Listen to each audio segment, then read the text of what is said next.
Di sini tertera batu yang ada tapak kujangnya Baraya. Wow. Ya, ini adalah batu tapak kujang yang dimana batu ini berbentuk seperti tapak kujang yang mengekstrak kepada batu ini ya. Tuh. Ini apa, Pak? Oh, ini namanya reliefan kujang atau khasnya Sunda. Nah, ini dulunya tegak. Nah, jadi kalau bahasa orang tua dulu di sini disebut batu kujang itu kukuh janggi. Nah, jadi kaji kujang katanya. Jadi cerita masyarakat di sini disebut ini simbolnya reliefan kujang. Ada dinamakan ini ada sebut telapak maung. Jadi keras ketiga ini kujang. Batu telapak maung. Batu telapak maung. Nah, ini dulunya gini. Nah, dulunya gini ada tata caranya, ada tata tertibnya. Katanya ini kononnya ini ada katanya leluhur atau sebut leluhur kita itu yang disebut Prabu Siliwangi katanya pernah duduk di sini. Gitu. Katanya ini tangannya jadi mengarah matahari. Kalau dulu sebutannya ngahyang. Ngahyang.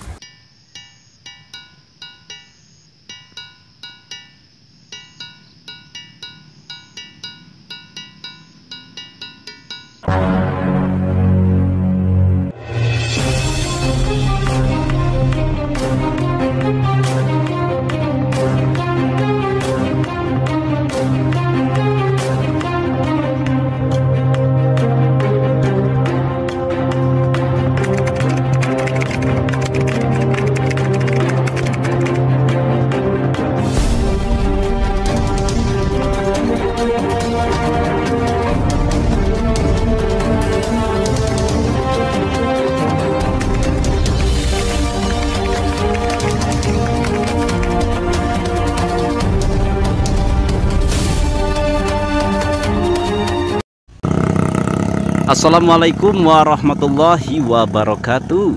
Sampurasun, salam rahayu, salam santun teruntuk Baraya dan juga sahabat setia ahli riwayat dimanapun Anda berada.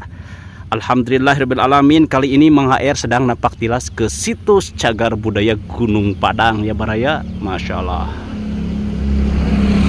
Oke. Jadi kali ini kita akan napak tilas petilasan Prabu Siliwangi yang berada di Gunung Padang ya Baraya ya.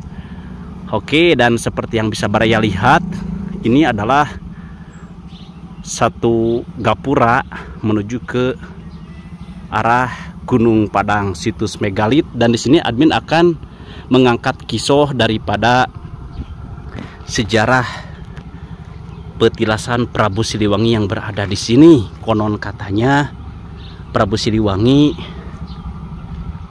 lama tirakat di Gunung Padang ini ya. Oke, seperti apa kelengkapan kisahnya? Hayu gaskeun. Oke Baraya, jadi saat ini Mang HR sedang berada di kawasan area situs Gunung Padang Baraya ya. Alhamdulillah situs cagar budaya Gunung Padang ini banyak dikunjungi ya. Kita akan napak tilas sampai ke atas situs Gunung Padang untuk mengungkap sejarah dan memperkenalkan kepada Baraya semuanya akan sebuah sosok Prabu Siliwangi yang dimana di atas sana ada petilasan Prabu Siliwangi ya. Di sebelah sana ada satu tiket prayer room atau toilet ya. Oke, kita akan langsung saja gaskeun. Oke. Di sini akan Baraya saksikan selamat datang di situs cagar budaya Gunung Padang ya Baraya ya. Dan juga ada satu penjelasan, situs cagar budaya Gunung Padang ini merupakan cagar budaya berupa punden berundak yang saat ini merupakan punden berundak yang berukuran paling besar di Indonesia. Lokasinya berada di Karya Mukti, Kecamatan Cempaka, Kabupaten Cianjur, Provinsi Jawa Barat. Situs ini pertama kali dilaporkan oleh Arkeologi Bandung, Direktorat Cagar Budaya dan Permusiuman Balai Pelestarian Cagar Budaya Provinsi Banten, Universitas Indonesia, Universitas Pajajaran, dan masyarakat yang menaruh minat untuk tahu latar belakang sejarah kebudayaan masa lalu. Pundak berundak Gunung Padang merupakan salah satu warisan budaya yang menggambarkan perilaku manusia prasejarah pada sekitar 3000 sampai 2000 tahun yang lalu. Punden berundak ini adalah buatan manusia, susunan binaan yang terbuat dari batu alam yang dikenal dengan nama bebatuan kekar kolom atau columnar joint. Rancangannya dibentuk dengan cara yang unik, yaitu didirikan di atas satu bukit pada ketinggian 895 meter di atas permukaan air laut. Di bawahnya berisi batuan kekar kolom yang terbentuk karena proses alam geologi proses. Punden berundak ini memiliki 5 undakan atau dikenal juga dengan teras, dimulai dari teras 1 di utara sampai teras di 5 selatan. Pada tahun 2014, Menteri Pendidikan dan Kebudayaan menetapkan situs Gunung Padang menjadi cagar budaya peringkat nasional melalui keputusan nomor sekian ya. Oke, dan juga luas situs Gunung Padang ini sebesar 291.800 meter persegi dengan batas situs sebagai berikut, yakni sebelah utara Sungai Cimanggu, sebelah timur Kali Cikuta, sebelah selatan Kali Cikuta, Kampung Empang, Pasir Cikuta, Kampung Cikuta, sebelah barat Kali Cipanggulan, Pasir Cipanggulan, Kampung Cipanggulan. Jadi ini menjelaskan tentang sejarah singkat daripada situs cagar budaya Gunung Padang. Masya Allah. Oke Baraya, untuk masuk ke area situs cagar budaya Gunung Padang ini, Anda cukup membayar 10.000 saja ya. Termasuk murah. Dengan 10.000 rupiah Anda bisa merasakan sensasi sejarah di situs cagar budaya Gunung Padang Baraya tuh. Murah sekali ya kalau menurut admin pribadi ya. Oke, kita akan langsung saja gaskan menuju ke situs cagar budaya Gunung Padang, yakni mengetahui bagaimana keadaan di situs cagar budaya Gunung Padang ini yang akan kita ketahui dari situs megalit dan juga petilasan Prabu Siliwangi Sri Baduga Maharaja. Oke, dan di sini ada batu seperti batu menhir ya. Oke, kita akan memasuki area situs cagar budaya Gunung Padang, dan di sebelah sana ada beberapa tangga yang menghubungkan menuju ke puncak gunung ya. Oke. Ya, dan di sini ada Cikahuripan, Cikajayaan, Cikamuliaan ya. Oh, iya ya. Ya, seperti ini Baraya ya. Ada sumber mata air Kahuripan, yang dimana mata air Kahuripan ini dipercaya oleh sebagian daripada muhibin ziarah dan juga muhibin ritual ya, yang suka melakukan aurat dengan memanfaatkan air ini untuk berwudu ataupun untuk diminum ya. Insya Allah berkah, karena sosok yang tirakat di Gunung Padang ini adalah sosok seorang raja yang adil, soleh ya, dan ayah ataupun karuhun dari para aulia Allah Jawa Barat. Masya Allah. Oke Baraya, jadi ada salah satu keunikan ya ketika kita mengambil air Kahuripan ini, yakni ada tata caranya, dan saya saat ini bersama saudara saya ya, Mas Tri nih. Mas Tri, katanya kalau misalkan untuk mengambil air Kahuripan ini ada tata cara yang berlaku ya? Ya, ini saya dulu dapat informasi dari guru kesenian saya, seorang budayawan. Ya. Kata beliau kalau mau ngambil air ini itu beda, oh, sembarangan. Beda. Ya. Jadi bedanya tuh kayak gini. Pertama kita harus buka sepatu atau sendal dulu. Oh iya. Dan ini airnya itu nggak boleh jatuh lagi ke situ. Oh. Itu untuk menjaga kesucian airnya. Betul, kayak seperti muktamal ya. Iya. Sekarang langsung aja praktek lah ya. Boleh. Nah, oke Baraya ya. Sendal dulu. Jadi untuk tata cara mengambil air Kahuripan ini ada cara khusus ya? Ada sisa air, bentar. Ini harus dipakainya di sini. Jadi nggak boleh cuci mukanya di dalam sini. Oh. Gitu, karena nggak ada boleh air yang jatuh lagi ke bawah. Betul ya. Gitu. Jadi masuk. Ya.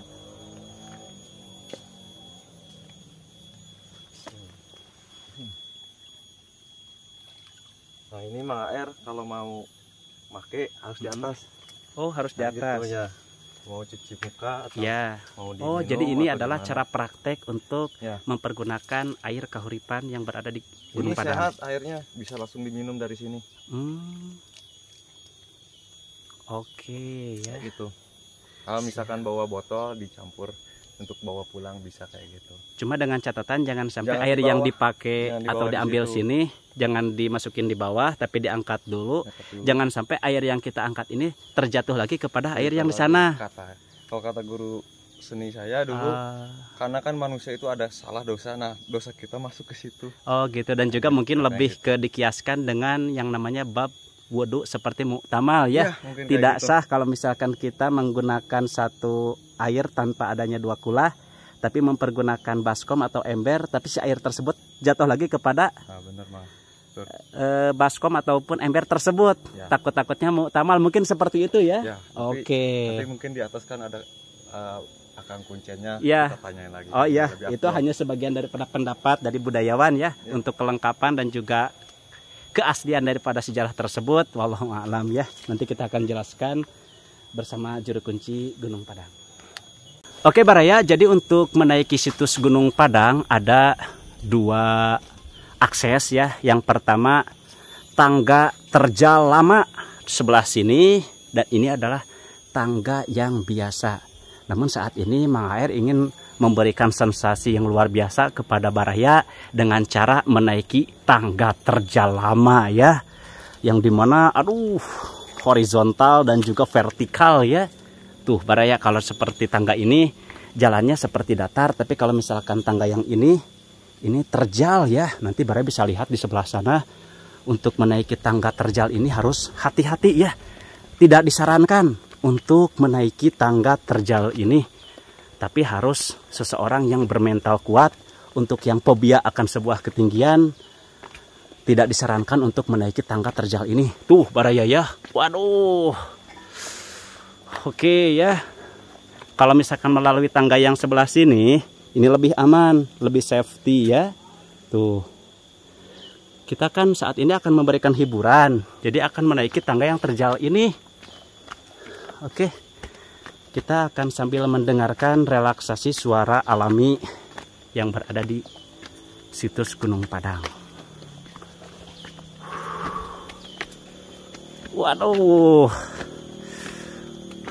luar biasa ya.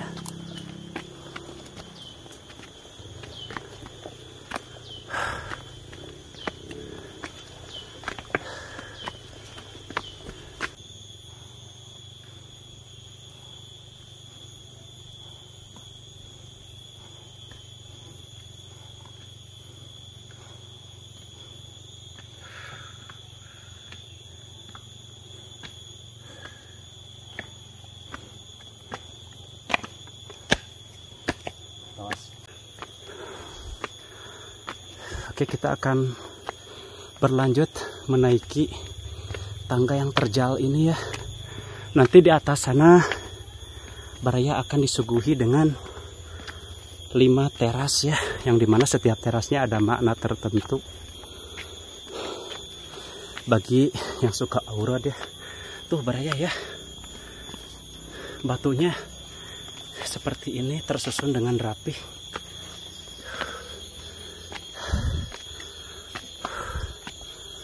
Tapi untuk keamanan dari tangga virtual ini yang terjal, safety ya. Aduh.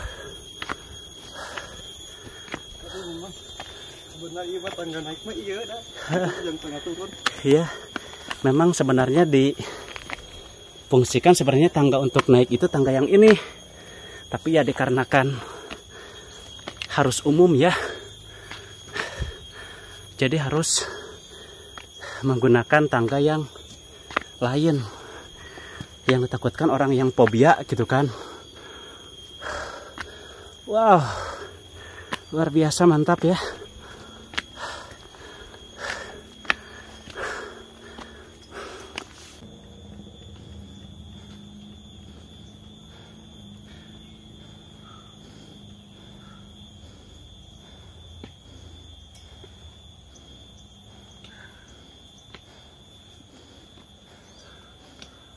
Oke Baraya, jadi ini adalah tangga terjal ya, akses masuk menuju ke arah situs Cagar Budaya Gunung Padang. Dan disarankan untuk menggunakan tangga yang lain kalau orang yang punya fobia akan ketinggian ya, karena bisa Baraya lihat ya ke sebelah sana yang ditakutkan terjatuh ya. Maka dari itu tidak disarankan menaiki tangga yang ini kalau misalkan mental kita belum kuat ya. Dan saat ini saya sudah hampir sampai menuju ke puncak dari Cagar Budaya Gunung Padang. Di sana kita akan podcast bersama juru kunci, sekaligus mengetahui makna daripada teras 1 sampai teras 5 dan juga petilasan Prabu Siliwangi, yang dimana beliau sejarah mengatakan pernah tirakat di Gunung Padang ini dan merupakan kerajaan Pajajaran ya.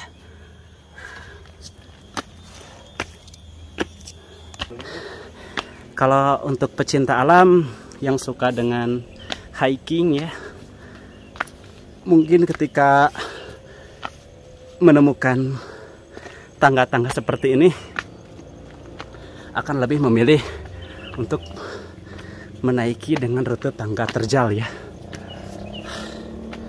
Masya Allah. Oke.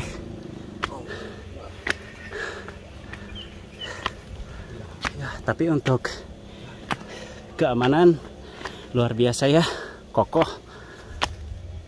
Alhamdulillah kita udah sampai sebentar lagi sampai ya di situs Cagar Budaya teras pertama Gunung Padang ya.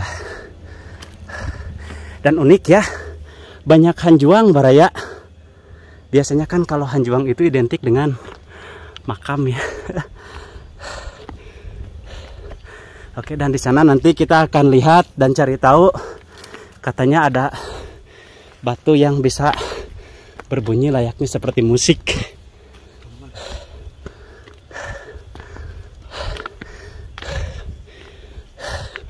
Alhamdulillah.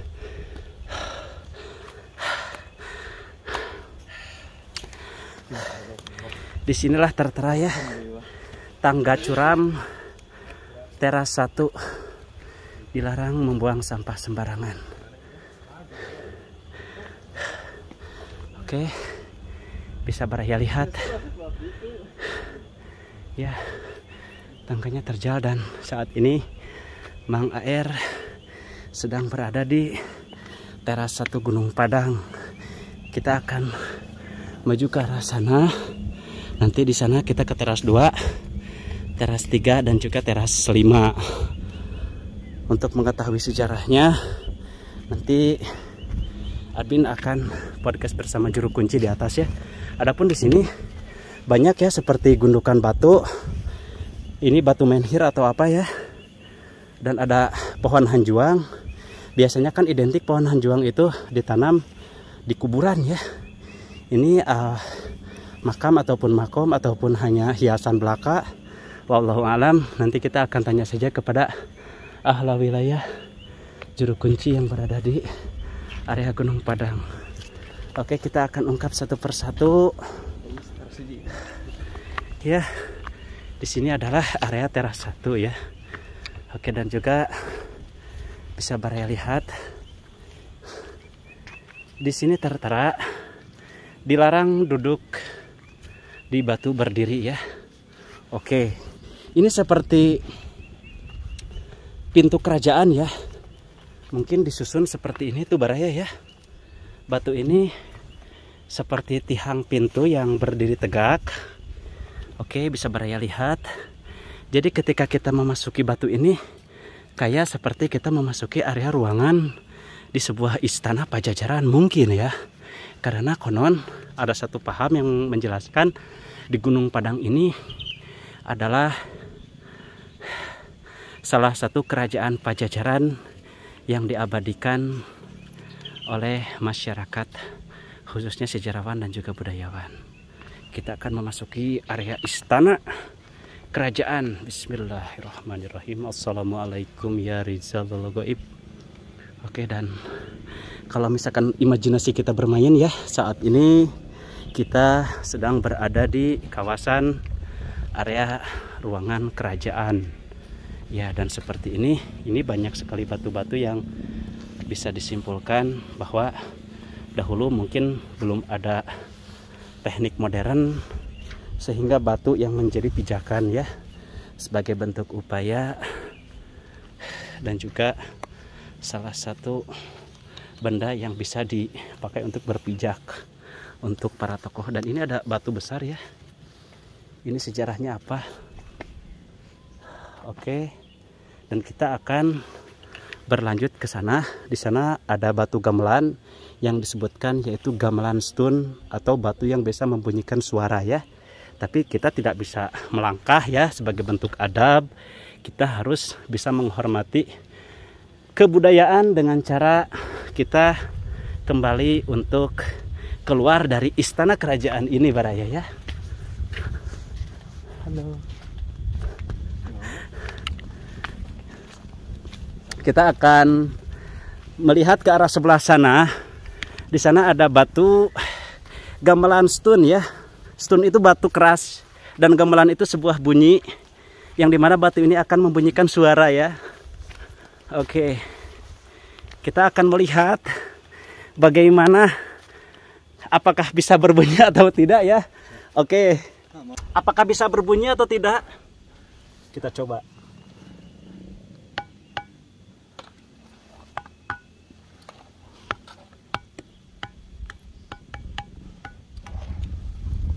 Sakit. Coba. Oke Baraya, jadi di sini admin sudah cek ya bahwa ketika dipukul dengan tangan kayak ada seperti suara, cuma berbeda-beda, dan di sini admin tidak bisa membunyikan bagaimana cara memainkan suara gamelan stone ini. Mungkin dahulu leluhur kita menggunakan gamelan stone ini untuk hiburan ya, dan bagaimana cara mainnya supaya menimbulkan suara yang berbeda. Dan di sini tertera batu gamelan stone ya. Ya, namun nanti kita akan ngobrol bersama juru kunci. Dan di arah sebelah sana masuk ke area teras 2.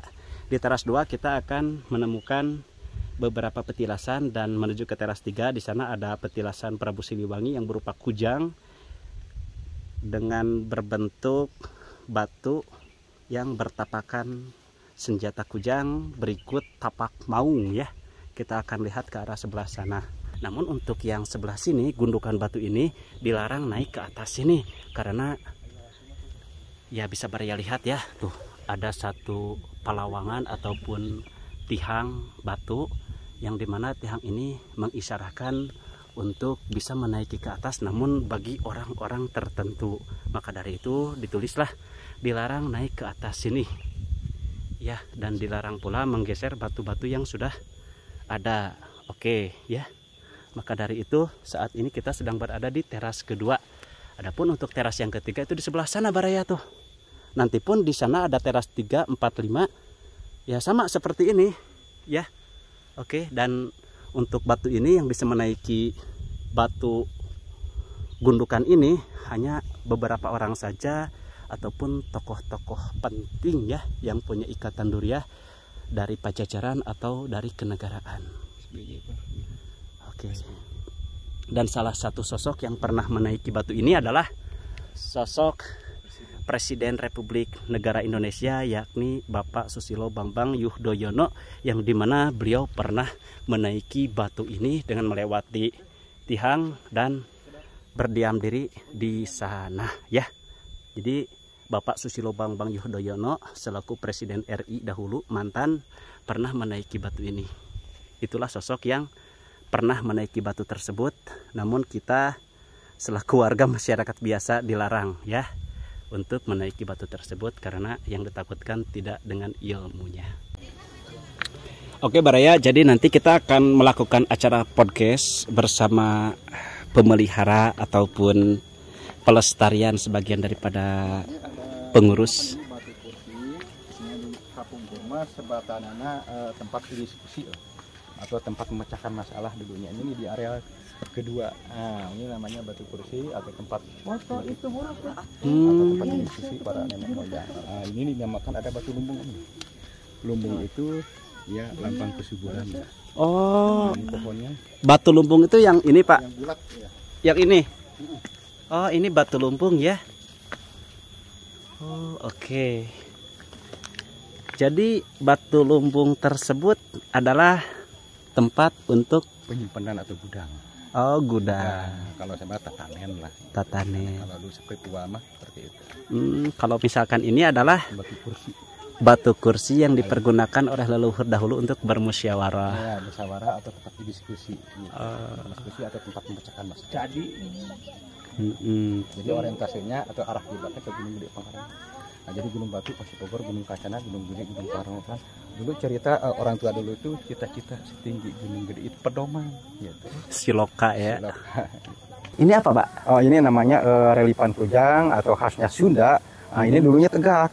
Nah, jadi kalau bahasa orang tua dulu di sini disebut batu kujang itu kukuh janggi. Nah, jadi kaji kujang katanya. Jadi cerita masyarakat di sini disebut ini simbolnya reliefan kujang. Oh, jadi yang dimaksudkan kujang itu senjata Pajajaran. Ya, Pajajaran, ke sini Pajajaran. Oh, dan mungkin Pak ya, maaf nih, takutnya ada penonton yang bertanya, kok bisa kujang sampai berbentuk seperti ini? Mungkin ini lebih ke simbol kalau dahulu itu dicap mungkin ya. Ya. Cap Prabu Siliwangi bahwa Prabu Siliwangi pernah singgah di sini. Pernah singgah di sini. Oh, iya, ini oke. kebetulan ini nih pernah di sini ada dinamakan ini ada sebut telapak maung. Jadi keras ketiga ini kujang. Batu telapak maung. Batu telapak maung. Nah, ini dulunya gini. Nah, dulunya gini ada tata caranya, ada tata tertibnya. Katanya ini kononnya ini ada katanya leluhur atau sebut leluhur kita itu yang disebut Prabu Siliwangi katanya pernah duduk di sini gitu. Katanya ini tangannya jadi mengarah matahari. Kalau dulu sebutannya ngahyang gitu. Ini sebut telapak maung ya gini tangan katanya. Tapi kalau kita dikaji lebih dalam ya artinya kita sama manusia sama sesatuan itu harus kalau kita dikaji lebih gitu. Siloka. Tapi ya. siloka memang ini harus kuat kokoh, jangan ikut-ikutan gitu. Oh, jadi pun seperti ada prakteknya ya. Iya. Ini mungkin berfungsi untuk Ini tumitnya ini. tumitnya. Oh, jadi prakteknya dahulu mungkin Prabu Siliwangi ketika duduk itu seperti ini. Itu ya pernah singgah di sini gitu. Oh, prakteknya seperti itu. Kirain saya itu maung tersebut sengaja menapakkan tangannya sehingga tapaknya seperti tapak maung dan bentuknya seperti ini. Besar ya Pak ya? Bisa jadi dulunya namanya tapak lah zaman dahulunya. Gitu kan belum ada yang tahu gitu. Oke, yang dimaksudkan tapak maung itu yakni ada sebuah simbol yang berupa tapak seperti maung ya. Iya. Ini dulunya ke sini agak jalur. Ini kalau di teras ketiga ini dinamakan ada sebutannya pusir bumi.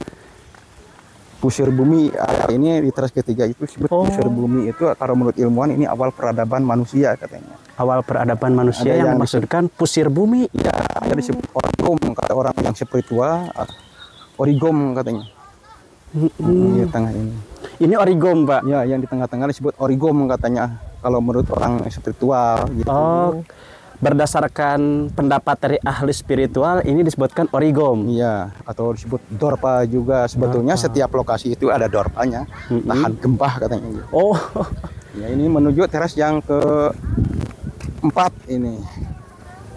Teras yang keempat. Batu Kanuragan. Ini sebutnya Batu Kanuragan. Batu Kanuragan, walau alam juga mitosnya dulu siapa yang bisa mengangkat katanya tercapai cita-citanya. Tapi walau alam juga. Wallahu a'lam ya. Ya, karena ini ya simbol kita kehidupan juga pasti ada ujian. Oh, dan ada mitos yang berlaku bahwa seseorang yang bisa mengangkat batu ini akan terkabul hajatnya. Memang ini kan maksudnya kan ini ada simbol-simbol, ini ada titik juga gitu kan. Ini bisa jadi ini kan artinya kita harus lurus kepada Yang Maha Kuasa kan. Ini balung tunggal kan sebutannya balung itu satu tunggal ke Allah ya kan. Bisa jadi ini kan gitu kan. Ini belum ada yang semua nggak ada yang tahu. Batu Kanuragan ini ada yang disebutkan balung tunggal leluhurnya. Oh, oke ya. Jadi bisa disebutkan seperti ahli wilayahnya di batu ini adalah Eyang Balung Tunggal mungkin seperti itu ya Pak ya. Iya. Ada apa lagi Pak? Baru naik ke apa namanya yang tingkat kelima disebutnya Singgasana Raja atau tempat penyempurnaan. Kalau orang-orang yang spiritual atau disebutkan Jaro tadi ya sebelum naik ke atas ada sumber mata air bersuci, baru naik ke atas gitu. Itu namanya naik ke gunung. Iya.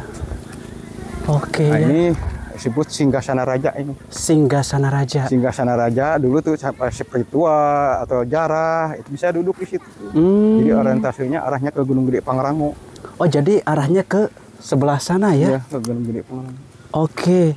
Jadi yang dimaksudkan Singgasana Raja itu tempat calik ataupun tempat duduk raja Iya, ya? tempat duduknya raja siapapun itu pasti pernah duduk di sini. Gitu. Oh. Pernah ya. Sebutannya kan ini bukan makam, jadi makom itu patilasan. Makom itu petilasan, betul. Ya, kalau makam kan berjasa dia Pak ya? Jadi ini yang dinamakan itu di belakang itu dinamakan ada patilasannya Sunan Ambu, itu Sunan Rama, ada yang disebut Pandaringan. Kenapa Pandaringan? Kata bahasa Sunda itu kan dapurnya. Oh. Dapurnya kalau bahasa Arif Mas senderan atau tempat melihat bintang. Kalau kita dikaji lebih dalam, nah ini kan raja pasti ada leluhurnya, pasti ada ibunya. Oh, jadi balik gitu lagi ke ya. diri kita, ada ibu kan ada bapak. Iya. Jadi sebutannya Sunan Ambu, Sunan Rama itu bisa jadi zaman dulu itu penasehat. Sunan Ambu dan Sunan Rama. Iya. Berbicara masalah Sunan, mungkin tokoh yang pernah hinggap atau singgah di sini adalah tokoh Islam ya Pak ya? Ya, bisa jadi. Iya, wallahu a'lam bil muradi. Iya. Namun tetap saja karena kan ada yang namanya makdur, goyer makdur ya. Iya. Karena belum adanya Islam dahulu, maka dari itu orang tua terdahulu mempergunakan cara ibadahnya itu dengan cara Sang Hyang Widi. Iya, seperti itu. Maksud dan tujuannya kepada Allah Subhanahu wa taala. Iya. Ya, oke. Dan ini yang dimaksudkan adalah singgasana kerajaan. Ya. Jadi bahkan kalau bahasanya sebelum kerajaan, tapi udah ada di kerajaan ke sini itu katanya memanfaatkan katanya, tapi alam juga. Nah, ini yang disebut Pandaringan. Pandaringan. Ya, kalau Pandaringan yang tadi itu, Pandaringan itu kalau bahasa Sunda kan dapur katanya. Dapurnya. Iya. Ini yang banyak yang spiritual itu kenapa bolong, banyak yang keyakinan bahwa tanahnya itu. Oh. Yang itu bolong. Ini tuh bolong karena banyak yang ngambil gitu. Yang spiritual atau jarah banyak bukan yang terjadi dengan alami tapi memang banyak diambil oleh para muhibin syarah ya. Iya, gitu. Oke ya. Oh, iya. Dan juga ini apa, Pak? Yang tadi ini patilasannya Sunan Ambu katanya. Oh, petilasan Sunan Ambu. Sunan Ambu itu yang di belakang itu Sunan Rama. Yang di belakang itu Sunan Rama. Yang ini. Oh, sebelah sana. Iya, Sunan Ambu, Sunan Rama ya bisa jadi raja juga, ada penasihat zaman dulu. Dan mohon izin nih, Pak. Ini kan banyak hanjuang ya. Hanjuang itu kan identik dengan makam. Iya. Itu emang karena ada setiap hanjuang itu ditanam tersebut karena sebagai ciri atau emang ada makna tersendiri? Ya memang dulu itu memang udah ada supaya jangan ya ciri aja ini supaya nggak masuk atau pakai palang-palang itu. Oh, jadi lebih ke ciri ya? Ya ke ciri. Kalau sini ya bisa jadi namanya hanjuang itu pasti ada patilasan. Ada petilasan. Patilasan pasti ya cirinya seperti makam, pasti cirinya hanjuang. Oh iya. Dan ini adalah ujung daripada petilasan terakhir ini teras kelima ujungnya ini. Oh, di teras kelima itu ujungnya adalah petilasan dari Sunan Ambu dan juga Sunan Rama yang disilokakan mungkin adanya ibu dan juga adanya bapak ya. Jadi artinya balik lagi ke diri kita, ada ibu kan ada bapak. Kemanapun harus ada izin orang tua. Masya Allah, tabarakallah ya. Ini adalah Bapak Hadma yang sudah menjelaskan begitu detailnya. Adapun untuk mengungkap sejarah, nanti kita akan melakukan podcast bersama Bapak Hadma dan bisa kita simpulkan Pak Hadma dari teras 1 sampai teras 5 ini kesimpulannya dimulai dari yang pertama itu ada petilasan apa saja sampai ke ini tadi belum teras pertama ya cerita masyarakat atau turun temurun dinamakan ada Gunung Masigit, ada aulanya, ada di belakang ada di aula itu kan ada ada seperti meja. Nah, itu batu persembahan. Kalau dulu mah sebutannya batu gong, ya kan? Ntar ada di belakang itu ada batu tulisan jangan memukul batu, itu batu gamelan. Kenapa dinamakan batu gamelan? Dulunya bersuara alunan musik, katanya malam Jumat, malam Selasa itu bersuara alunan musik. Gitu. Namanya Gunung Masigit, katanya kononnya cerita orang tua dulu itu pernah disinggahin Syekh Maghribi. Memang di situ ada aulanya itu ya bisa jadi Sunan Bonang katanya pernah singgah di situ. Tapi tempat penyambutan zaman dulunya.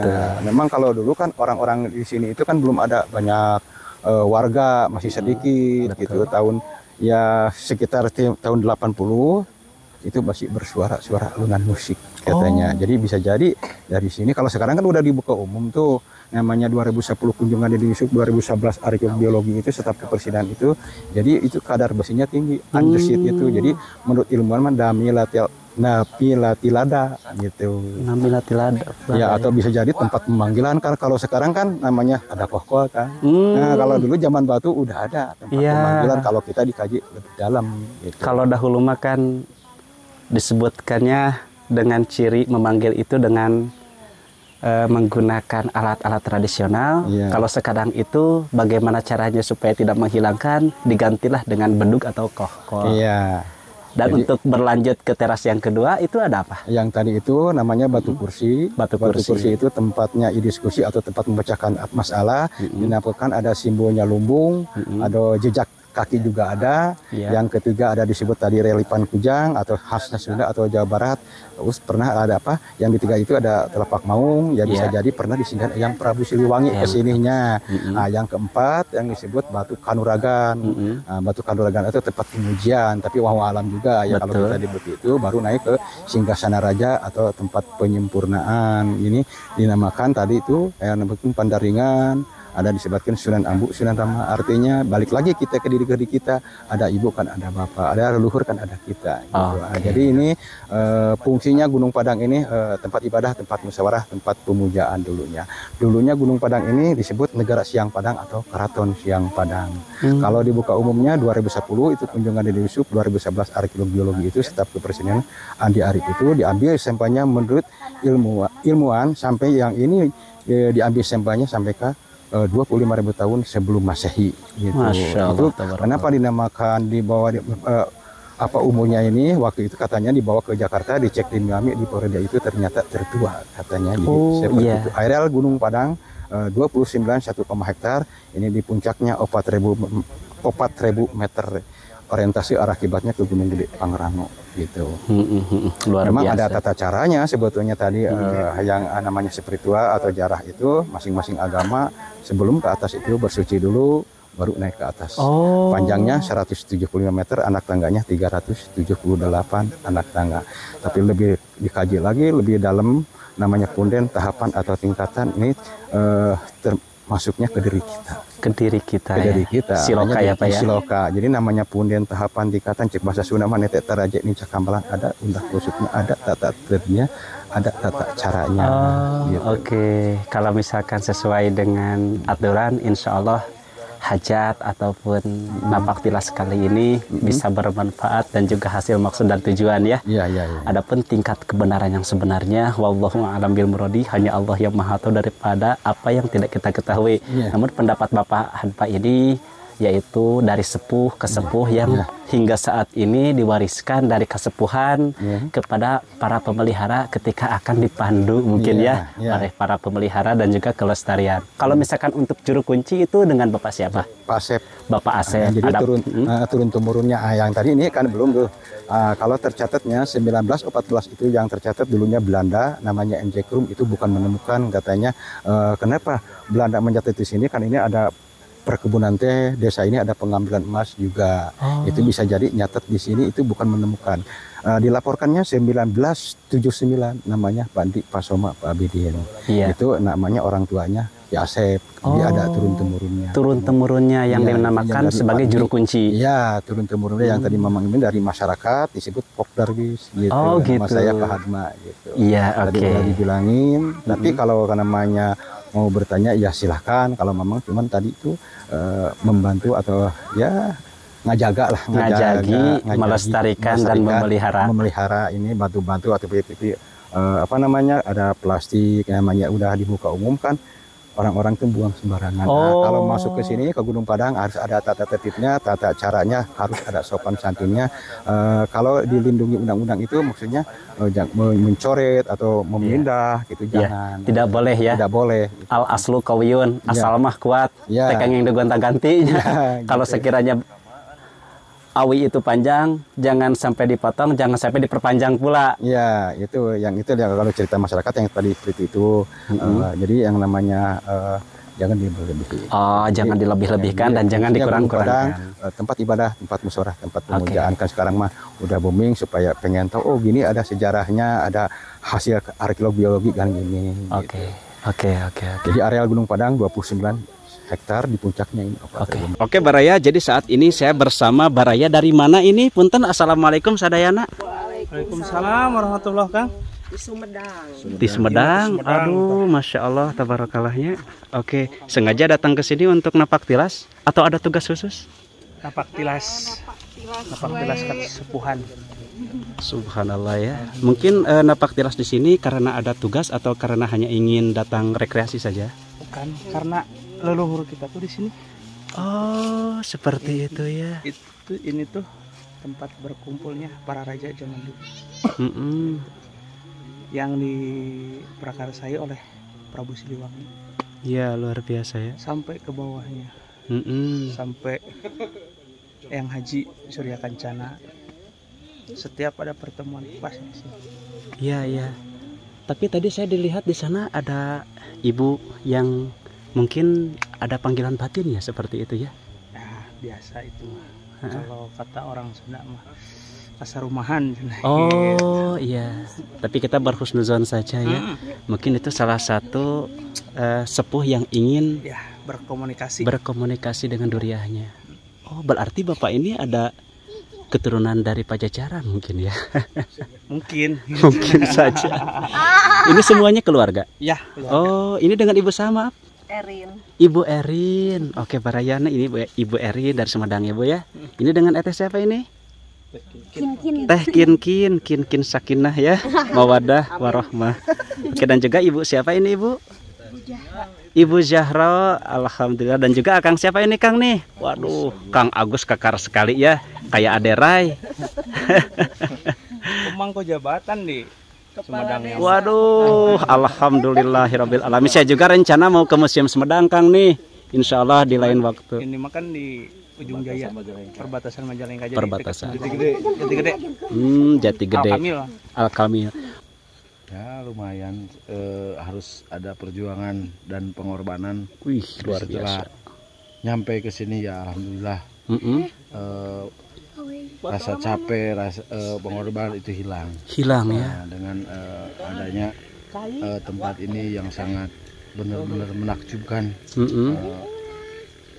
Sejarah Sunda gitu. Pajajaran itu sangat ya menakjubkan luar biasa ya. Luar biasa. Jadi ya kita harus bisa menjaga warisan nenek moyang kita.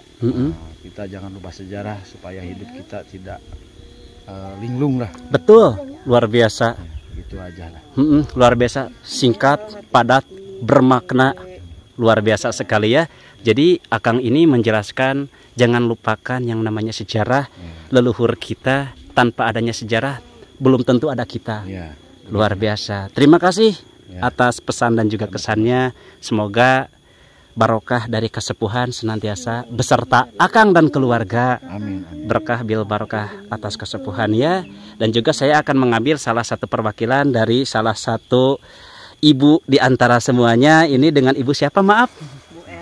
Ibu Erin. Jadi apa yang dirasakan Ibu Erin ketika mengunjungi situs Gunung Padang ini?